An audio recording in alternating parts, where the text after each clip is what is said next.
New Year's Eve 2022 will forever be remembered as a horrific night for the Belize and Ramnarace families. It was on that night that a lone gunman entered the property of husband and wife John and Vivian Ramnarace with the intent to kill. In carrying out his objective, the perpetrator executed John and his brother David Ramnarace before shooting Vivian and an in-law. Vivian survived the attack that night, but unfortunately passed away 15 days later. She fought to live long enough to identify the perpetrator. During those 2 weeks, Vivian wrote these touching words her sister recited during their memorial service this morning in Belmopan. Before Viv passed away, she wrote this for John and Mikey. My love, January 2nd, 2023 would have made 15 years together. 15 years since we first started dating, 15 years from our first kiss. I didn't know that we would fall in love so quickly. After 1 week, we said, I love you. And by the end of January 2008, we both knew that we would marry. Our love was passionate. Our love was up and down. Our love was playful. But more so, you are my best friend.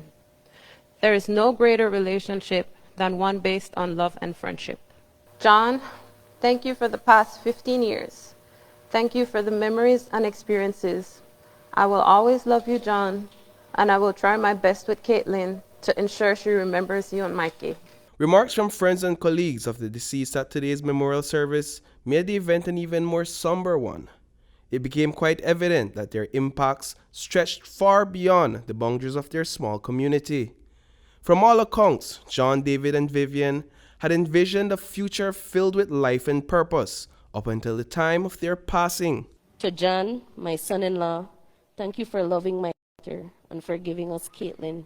You were an exceptional father to her. To Mikey, thank you for being an extraordinary uncle to Caitlin. Vivian, John, and Mikey, we will miss you all so very much. Justice for Vivian, John, and Mikey. And while family and friends have laid their loved ones to rest, many questions remain unanswered. What was the motive behind the deadly attack? Why were John, David, Vivian, and Yemi Alberta pounced upon in cold blood by the vicious killer? And did the alleged suspect, Police Corporal Elmer Na, actually carry out these murders? A number of speculations as to the motive has been raised, but even the family remains at a loss, as Vivian's cousin, Pastor Dion Pascasio, told Plus News last week. The family is at a loss. To date, there are a lot of speculations and stories going around, but nothing concrete has come forward as a motive.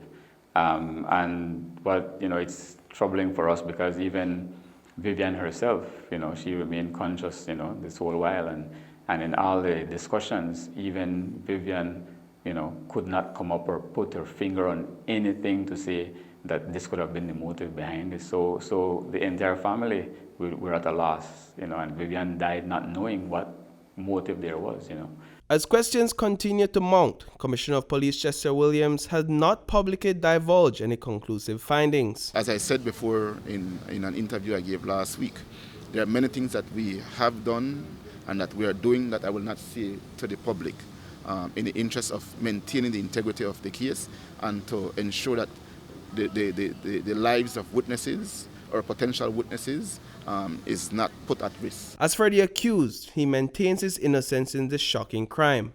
On the day of his arraignment in Belmopan, Elmer Na, under heavy police guard, garnered a great deal of attention when he publicly declared that he was being wrongfully accused. I just want to say, I'll be wrongfully accused. Elmer Na, wrongfully accused, brother. Wrongfully. I'll be wrongfully accused for this crime. I didn't want my family, brother. Like I said, we recorded statements from a number of witnesses, and he has been identified in those statements. That's the reason why we're able to levy charges. And presently, his uncle, former Assistant Commissioner of Police, Marco Vidal, is facing heavy public criticism after venturing on his own fact-finding mission in Belmopan, reportedly to corroborate Na's alibi. On the other hand, investigators are confident in their arrest. The former police corporal turned accused murderer remains on remand at the Belize Central Prison as investigators continue to probe.